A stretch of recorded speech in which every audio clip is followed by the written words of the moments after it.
नमस्कार. आज जागतिक योगा दिनानिमित्त काही योगासने आणि योग काय आहे याबद्दलची या व्हिडिओमधनं थोडक्यात माहिती आपल्यासमोर मांडण्याचा मी प्रयत्न करतोय. हे जे आसन आहे हे आहे वज्रासन. तर हे वज्रासन मुख्यतः आपण एकमेव आसन असं आहे की हे जेवणानंतर करण्याचं आसन आहे आणि साधारणतः योग म्हणजे हे आसन, या आसनामुळे फायदे काय होतात तर या आसनामुळे तुम्ही जेव्हा जेवण करता तेव्हा जी काही गॅसेस आहेत ती ऑटोमॅटिकली पास होतात आणि जे काय आपण आहार घेतलेला आहे तो आहार सहजरित्या पचन होण्यासाठी जी काही मदत लागणार आहे ती चांगल्या प्रकारे मदत ह्या आसनातनं होते. तर या आसनामध्ये 3 प्रकार आहेत. मी ते आता तुम्हाला प्रॅक्टिकली करून दाखवतो. योग म्हणजे सर्वात महत्वाचं म्हणजे योग हा श्वासावर म्हणजे प्राणावर नियंत्रण आणण्यासाठी जी काही क्रिया केली जाते त्याला योग असे म्हणतात. हा योग जेव्हा आपण करतो त्या प्रत्येक आसनामध्ये श्वसनाचं खूप महत्व आहे. व्यायामामध्ये तसं नसतं. व्यायाम हा श्वसन पकडून किंवा श्वसन सोडून म्हणजे श्वासोश्वास धरला जातो किंवा श्वासोश्वास सोडला जातो अशा प्रकारे तो व्यायाम केला जातो. तो विगरसली असतो. योग हा विगरसली नाही, एकदम शांतपणे निवांत वेळात आणि तो एकदम सायलंटली करण्याचा जी काही पद्धत आहे ती योगामध्ये आहे. यामध्ये थकवा तुम्हाला कधीच येणार नाही. योग केल्यानंतर तुम्ही व्यायाम जेव्हा करता तुम्ही थकले जातात, पण योगामध्ये थकवा हा प्रकार आपल्याला कधी जाणवणार नाहीये. वज्रासनातील काही प्रकार मी तुम्हाला करून दाखवतोय.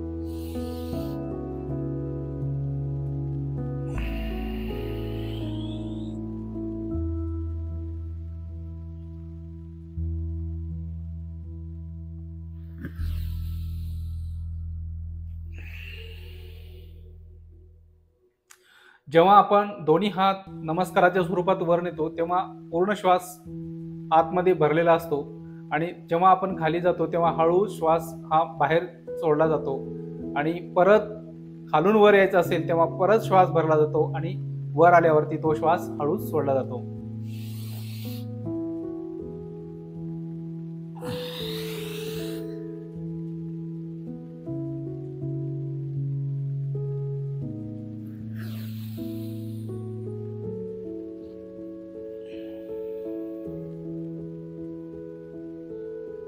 हा एक प्रकार झाला. त्यातील दुसरा प्रकार म्हणजे दोन्ही बोट एकमेकाच्या आतमध्ये घालायचे आणि पोटावरती जेवढा भार देता येईल तेवढा भार द्यायचा. पोटाला आतमध्ये खेचायचं आणि श्वास घेऊन तो हळू श्वास सोडत सोडत आपलं डोकं कपाळ हे जमिनीला टेकलं पाहिजे.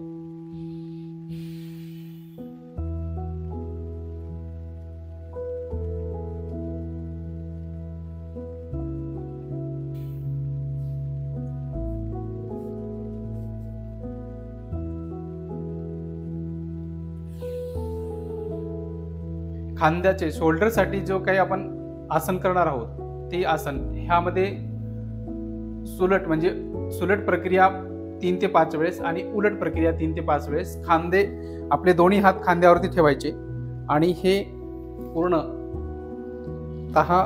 राऊंड एक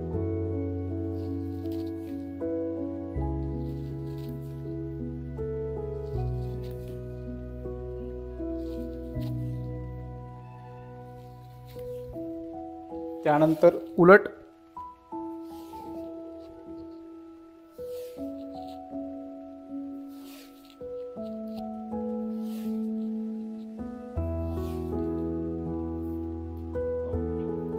त्यानंतर मानेसाठी कुठले आसने आहेत. ज्यांना मानेचा खूप त्रास आहे, मानेचा मणका दुखतो, मान दुखते, मान हलवता येत नाही, अशा सर्वांनी पण मानेसाठी पण आसनं सांगितलेली आहेत. ते पण आसन आपण वज्रासनात बसूनच करायला हवंय आणि हे आसन करते वेळेस डोळे पूर्णतः बंद पाहिजे. कारण का आपण जेव्हा मान फिरवतो तेव्हा आपल्याला चक्कर किंवा चक्कर येण्याची शक्यता जास्त असतं. त्यामुळं डोळे पूर्णतः बंद असले पाहिजे आणि कान हे दोन्ही खांद्याला लागले पाहिजे. त्या पद्धतीने मान आपण फिरवता आली पाहिजे.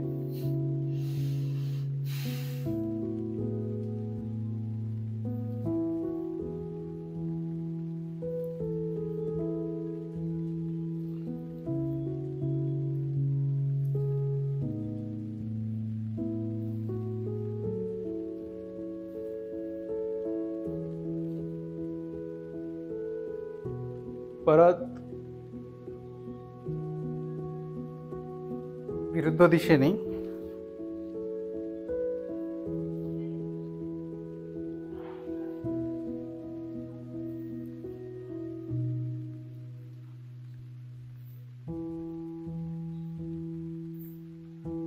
थोडा वेळ शांत थांबायचं आणि परत मग या आसनात बाहेर यायचं हळूच. आसनांचा राजा म्हणजे शीर्षासन आणि हे सर्व आसनामध्ये कठीण आसन आहे, कारण का खाली मुंडकं वरी पाय म्हणजे खाली डोक्यावरती आपल्याला पूर्णतः भार देऊन उभं राहायचं असतं. आणि हे आसन पूर्णतः कॉन्फिडन्स आल्याशिवाय आपण कुठलाही आधार न धरता जर करायचं असेल तर पूर्णतः कॉन्फिडन्स असल्याशिवाय करू नये, कारण का ह्यानी बरेच कॉम्प्लिकेशन होण्याची शक्यता असते. त्यामुळे पूर्णतः अगोदर गुरुच्या सानिध्यात करून, योग्य योग गुरुच्या सानिध्यात करून नंतर तुम्ही हा स्वतः करण्यास काही हरकत नाहीये. आणि अनेक प्रकारचे आजार ह्या आसनाने बरे होण्यास मदत होते. त्यासाठी डोक्याखाली एकदम चांगली गादी तयार करायची, जे काय आपण मॅट घेऊ किंवा चटई घेऊ त्याची, आणि त्यानंतर मग शीर्षासन करायचं.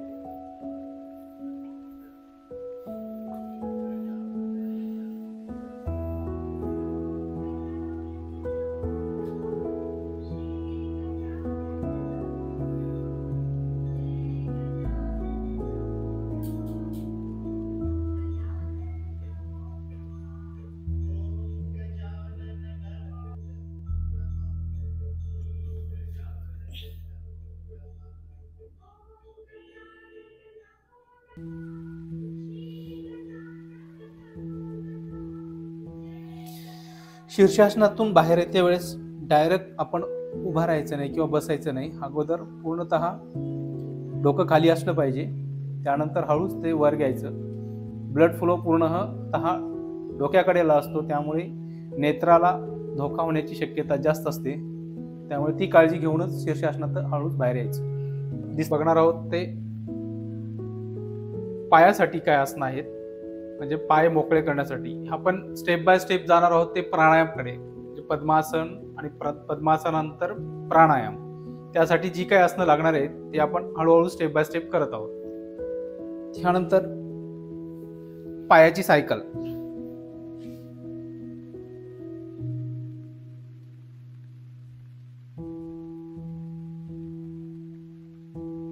ज्यांना कोणाला सायाटिक पेन आहे अशा सर्व रुग्णांसाठी ही आसनं अत्यंत उपयुक्त आहेत. आणि जी काही पेन आहे तुमची सायाटिक, ती पेन पूर्णतः थांबतं.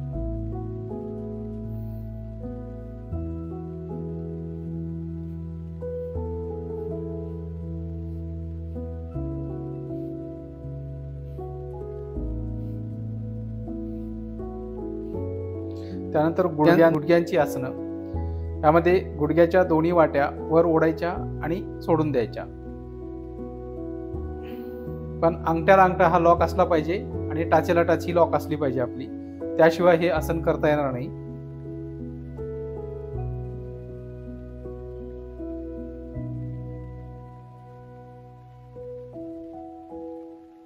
यानंतर आपण पायाला क्लॉकवाईज आणि अँटी क्लॉकवाईज जे काय आहे, एक हात आपला गुडघ्यावरती पाहिजे म्हणजे जानुसंधीवरती पाहिजे आणि दुसरा हात हा पायाला धरून पाहिजे.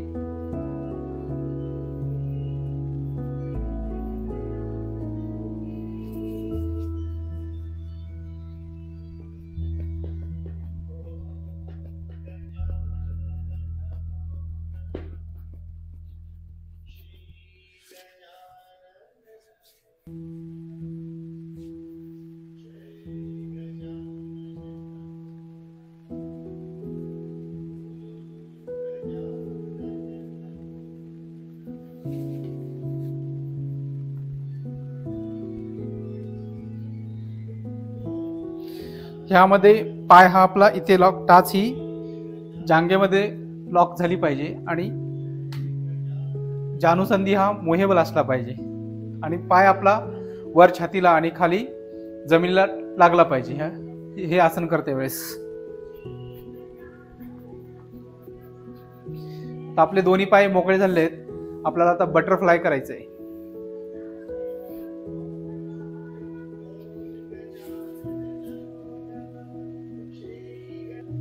खरं तर ह्या आसनामध्ये आपली पाय खाली टेकायला पाहिजे, साईड बाय. जसं आपण इकडलं टेकल होतं तसं साईड टू साईड हे बटरफ्लाय आसन आहे. यामध्ये तुमचे हिप जॉईंट जे आहेत दोन्ही पूर्णतः मोकळे होतात आणि भविष्यात काही एव्हियन किंवा हिप जॉईंटचे प्रॉब्लेम होणार आहेत त्या प्रॉब्लेम पासून आपण दूर राहू शकतो.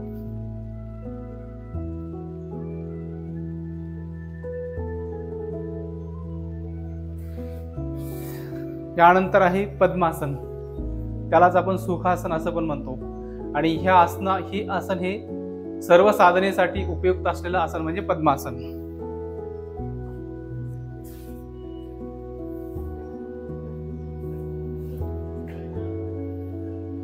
पद्मासन सर्वात महत्वाचं, अत्यंत महत्वाचं आसन असलेलं, ह्याशिवाय योग साधना करणं शक्यच नाहीये. कारण का ह्यामध्ये आपल्याला उडियान बंद, जालिंदर बंद, मूलाधार बंद या सगळे बंद ह्या आसनानंतरच लावता येतात.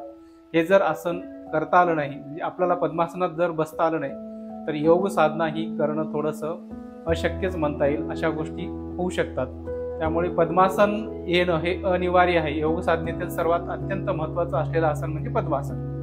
ह्यामध्ये पद्मासनात बसल्यावरती ऑटोमॅटिकली आपलं जे गुदद्वार आहे ते आत खेचलं जातं आणि प्राणायामामध्ये ह्या बंदाला अत्यंत महत्व आहे. त्याशिवाय प्राणायाम करणं शक्य नाहीये. आणि प्राणायाम हा नाभीपासून होतो. साधारणतः प्राणायाम जेव्हा करतो आपण किंवा योग जेव्हा करतो, योगस्तु चित्त वृत्ती निरोधा, म्हणजे योग म्हणजे दोन गोष्टी एकत्र आणणे.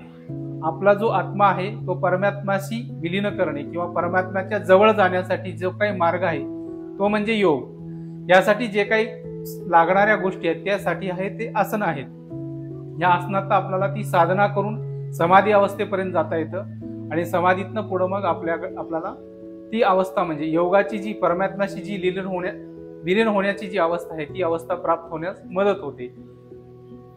तर आपण आता प्राणायाम करूत. अनुलोम विलोम प्राणायाम, त्यानंतर कुंभक, त्यानंतर सर्वात पहिले आपण अनुलोम विलोम प्राणायाम करूयात. यामध्ये नाडींना खूप महत्व आहे. आपल्याकडे 3 नाड्या आहेत महत्वाच्या, इडा, पिंगला आणि सुषुम्ना. इडा म्हणजे डावी नाकपुडी, पिंगला म्हणजे उजवी नाकपुडी. तिलाच आपण डाव्या नाकपुडीला इडाला चंद्रनाडी असे म्हणतो, उजव्या नाडीला सूर्यनाडी असे म्हणतो.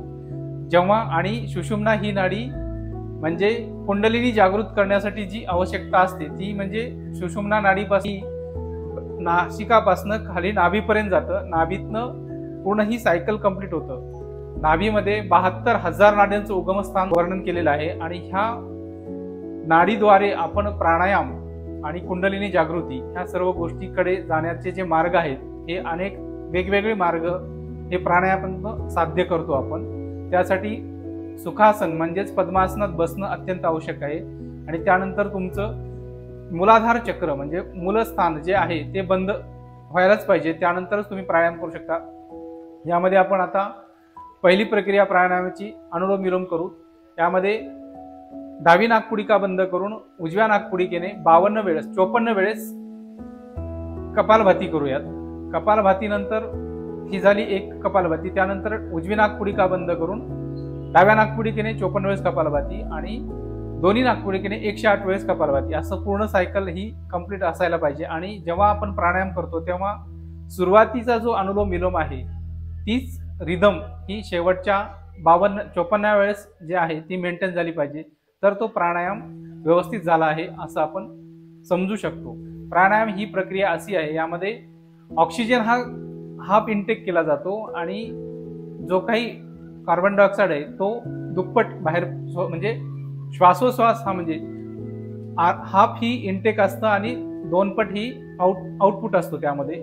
म्हणून हे प्राणायाम केल्यानंतर पूर्णतः प्रसन्न वाटण्याचं कारणच हे आहे की डिटॉक्सिफिकेशन जी प्रोसेस आहे ही प्राणायाम थ्रू प्राणाची डिटॉक्सिफिकेशन प्रोसेस होते आणि ऑक्सिजन लेवल नॅचरली शरीरातील वाढलं जातं आणि सर्क्युलेशन पूर्णतः व्यवस्थित झालेलं असतं.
आता 108 वेळेस कपालभाती, म्हणजे दोन्ही नाकपुडीकीने 108 वेळेस कपालभाती केली जाणार। यामध्ये पूर्ण ही सायकल व्यवस्थित असली पाहिजे, जो रिदम पहिल्या सुरुवातीला असतो तोच रिदम शेवटपर्यंत असायला पाहिजे। आणि यामध्ये आपण पूरक आणि रेचक अशा दोन ह्या आहेत। पूरक म्हणजे जेव्हा श्वास आपण बाहेरून आत घेतो त्याला पूरक असे म्हणतात, आणि श्वास आतला जेव्हा बाहेर सोडला जातो त्याला रेचक असे म्हणतात, आणि धारण करतो त्याला आपण अंतकुंभक असे म्हणतो। आणि जेव्हा श्वास बाहेर सोडला जातो आणि बाहेर सोडून जेव्हा आपण श्वास जेवढा वेळ रोखण्याचा प्रयत्न करतो सोडून, त्याला बहिर्कुंभक असे म्हणतात। त्यातला आपण आता ही कपालभाती करू। यात कपालभातीनंतर अंतकुंभक आणि बहिर्कुंभक ह्या दोन्ही प्राणायाम हे ऑटोमॅटिकली होणाऱ्या गोष्टी आहेत।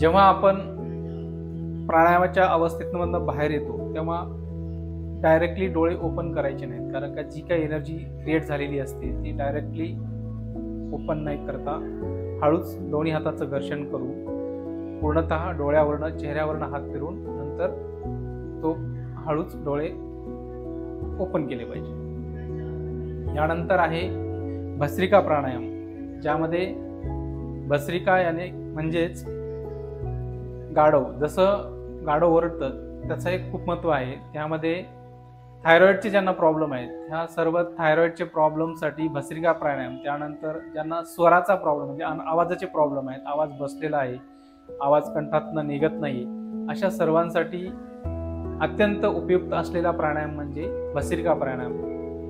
ह्याचे पण आपण ह्या प्राणायामचं सुद्धा एक आवर्तन करणार आहोत। साधारणतः 30 सायकल केल्या जातील ह्या आवर्तनाच्या। पूर्णतः श्वास सोडायचा, मूलाधार बंद, उडियान बंद, जालिंदर बंद, आणि त्यानंतर हा प्राणायाम केला जातो।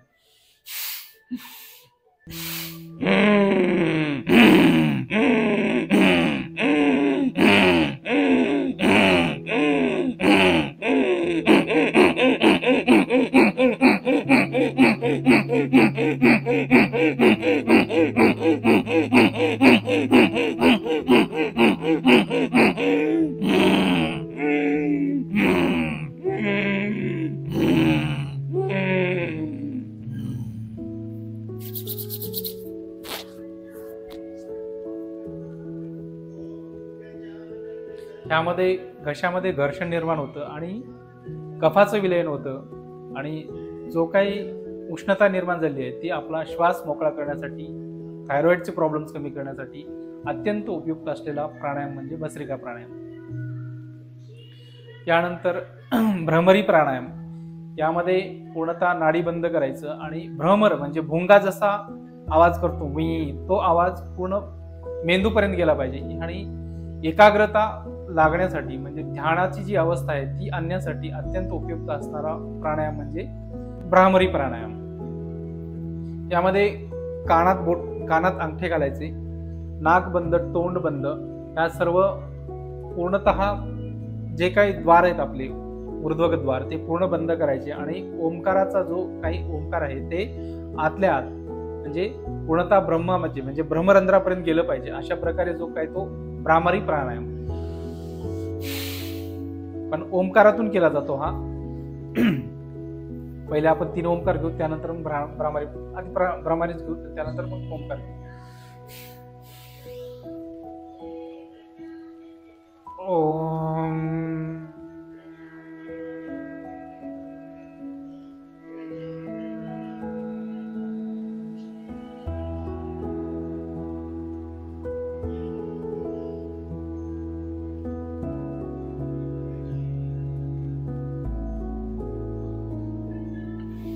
हा श्वास नाकानेच घ्यायचा.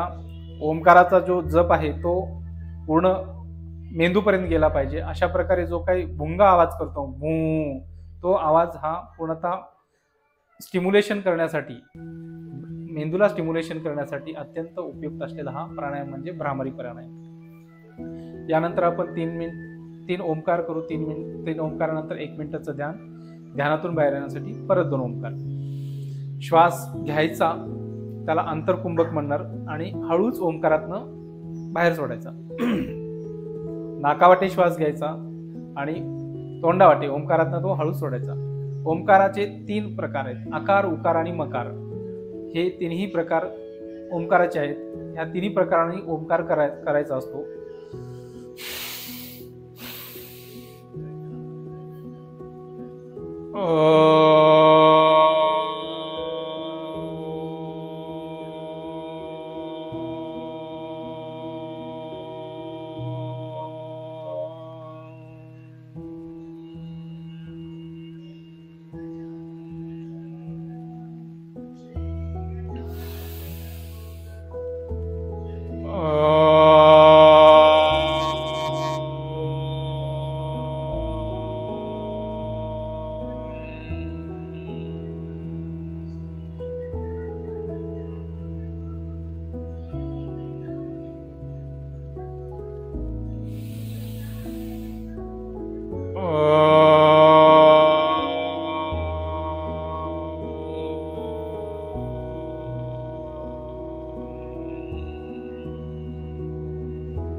यानंतर 1 मिनिटाचं ध्यान.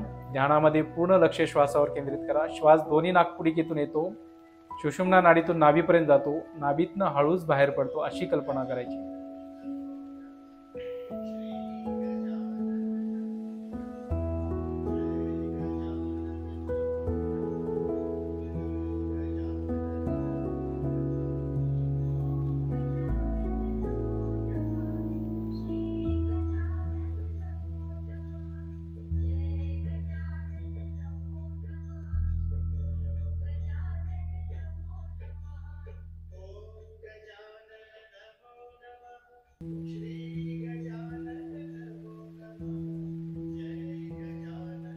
ध्यानातून बाहेरण्यासाठी परत 2 ओंकार.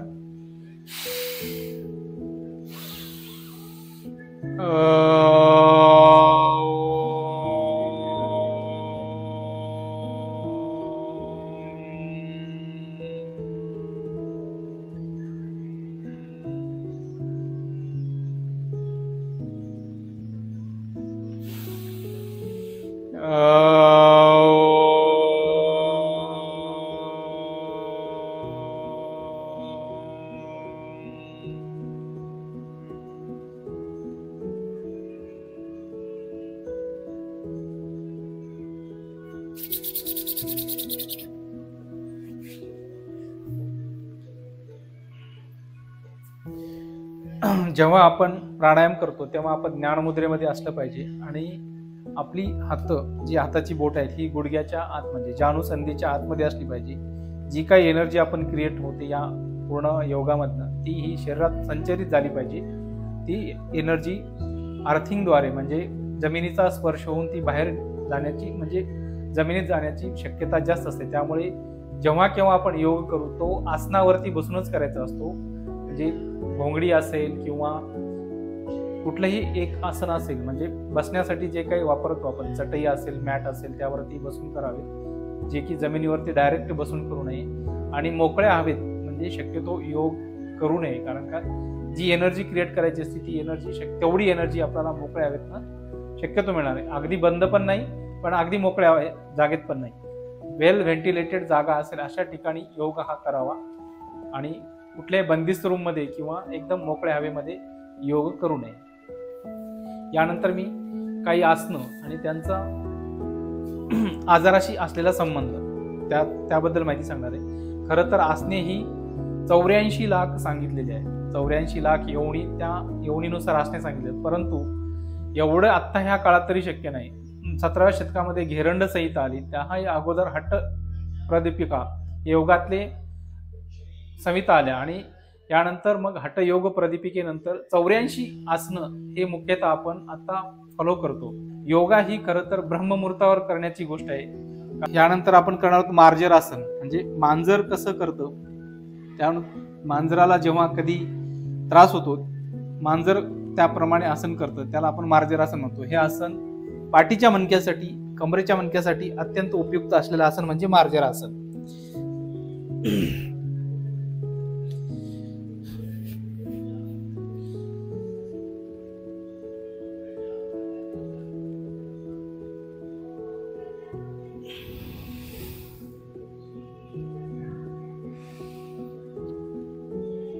पाठीच्या मणक्यात पूर्णतः बाक आणायचा, कमरेपासून ते मानेपर्यंत, आणि परत तो बाक सरळ करायचा.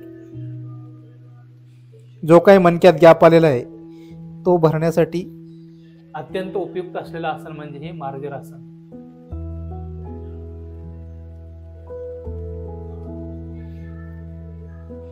त्यानंतर दुसरं आसन म्हणजे भुजंगासन.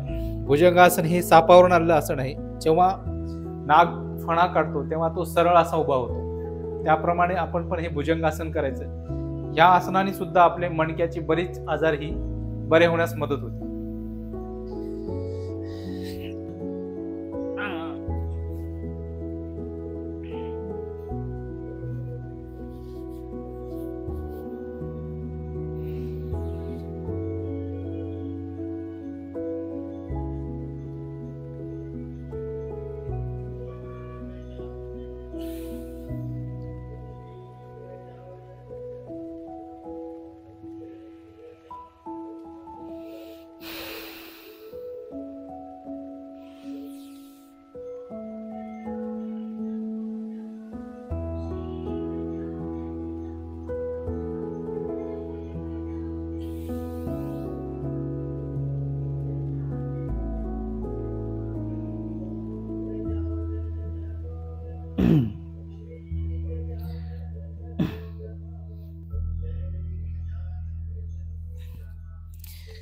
त्यानंतर धनुरासन.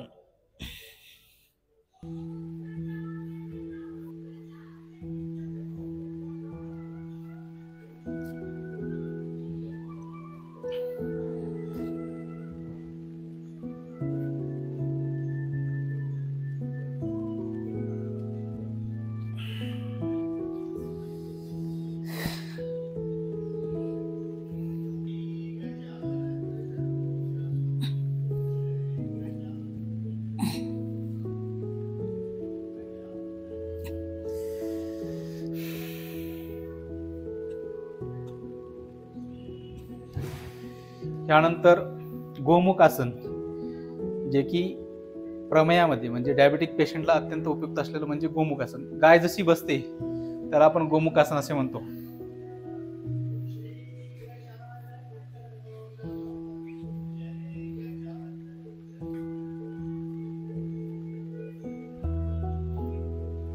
हात पाठीमागून दुसऱ्या हाताला पकडायचा, त्याला गोमुख असे म्हणतात, गोमुख आसन असे म्हणतात. सेम तसंच दुसरा पाय वर घ्यायचा आणि दुसरा हात वर घ्यायचा. म्हणून आपल्या शरीरामध्ये जी काही टॉक्झिन्स तयार झाली आहे हे आसन केल्यानंतर पूर्णतः टॉक्झिन कमी होण्यासाठी अत्यंत उपयुक्त असलेलं आसन म्हणजे मयूरासन. या आसनामध्ये तुम्हाला पॅनक्रियाचे प्रॉब्लेम असतील, किडनीशी रिलेटेड रिनल कॅल्क्युले असतील, मुतखडे असतील किंवा लिव्हरशी रिलेटेड काही प्रॉब्लेम असतील, ते पूर्णतः प्रॉब्लेम बरे होण्यास मदत करणारं आसन म्हणजे मयूरासन.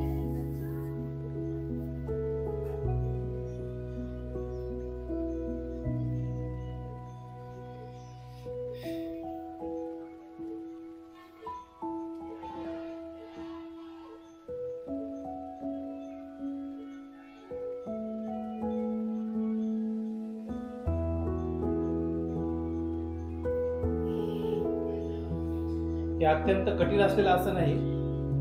योगाभ्यास हा मयूरासन हे अत्यंत कठीण आसनापैकी एक आसन आहे आणि योगाभ्यास हा योग्य गुरुच्या सानिध्यातच करणं, त्यांच्या मार्गदर्शनाखाली करणंच अत्यंत आवश्यक आहे.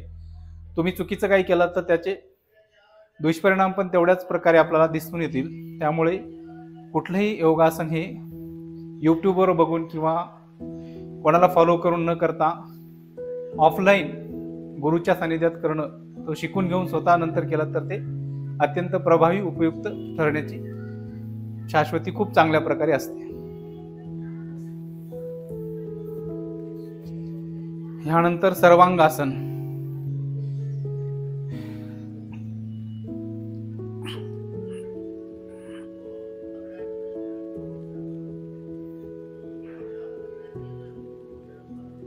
सर्वांगासनामध्ये सुद्धा डोळे बंद असले पाहिजे, कारण का ब्लड फ्लो हा पूर्ण मेंदूकडे आलेला असतो, त्यामुळे डोळ्यातील रक्तवाहिन्यावर प्रेशर आलेलं असतं आणि त्या बंद असतील तर प्रेशर कमी होण्याची शक्यता असते, नाही तर मग प्रेशर जास्त होऊन डोळ्यांना त्रास होण्याची शक्यता जास्त असते.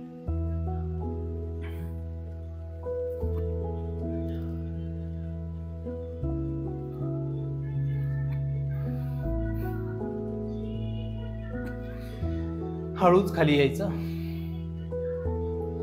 प्रत्येक आसनामध्ये श्वास घेतला जातो, श्वास सोडला जातो आणि योग्य तो आराम पण घेतला जातो.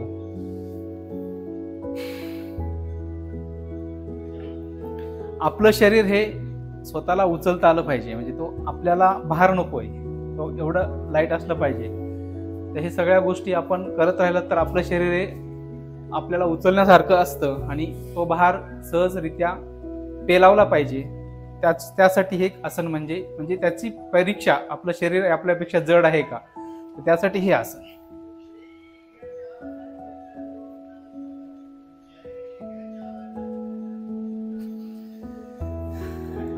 यानंतर आपण सर्वात महत्वाचं म्हणजे सूर्यनमस्कार, 12 सूर्यनमस्कार, त्यानंतर शीर्षासन सर्वात महत्वाचं आसन आणि आजचा प्राणायाम आपण योग जो आहे तो थांबवणार आहोत. यानंतर आपण सूर्यनमस्कार घेणार आहोत. सूर्यनमस्कार खरं तर दिवसाची सुरुवात ही सूर्यनमस्कारापासून म्हणजे योगापासूनच करायला पाहिजे आणि सूर्यनमस्कार तर आवर्जून सर्वांनी करायलाच पाहिजे, कारण का यामध्ये सूर्याला आर्य दिलं जातं 12 नाम उच्चारण करून त्यांचं, आणि आपला पूर्ण व्यायाम म्हणजे जी काही आसनं आहेत, शरीर पूर्णतः मोकळं होण्याचं कार्य हे सूर्यनमस्कारात नव्हतं. ती आसनं आपण आता सूर्यनमस्कार आपण करतोय. ओम मित्राय नमः.